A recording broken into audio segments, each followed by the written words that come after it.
I need y'all to tell me what the difference is between camping and glamping, because a lot of you said that you thought I could make it glamping, but not necessarily camping. And I did. I made it through a long weekend of camping. And I want to make sure before I tell you about that weekend that if it was actually glamping, that I just leave those parts out of the story.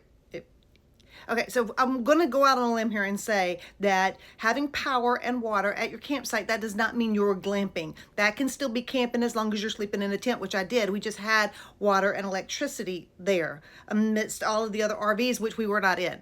We actually stayed in a tent. It's the first time I've ever stayed in a tent, and I survived. And I've got some tips for you, okay?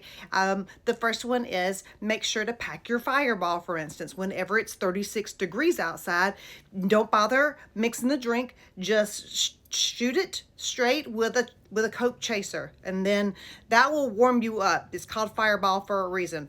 That's number one. Number two is, if you buy a cute little hat, you're gonna want to make sure to actually take that with you instead of leaving it in the front seat of your car, because it doesn't do any good if you leave it in the front seat of your car. Also, take your own toilet paper. Hey, who would have thought about that? Thankfully I did, because when you're in that bathhouse, no, you do not want to spend one trip in there with their toilet paper, but you most certainly do not want to spend a long weekend with theirs.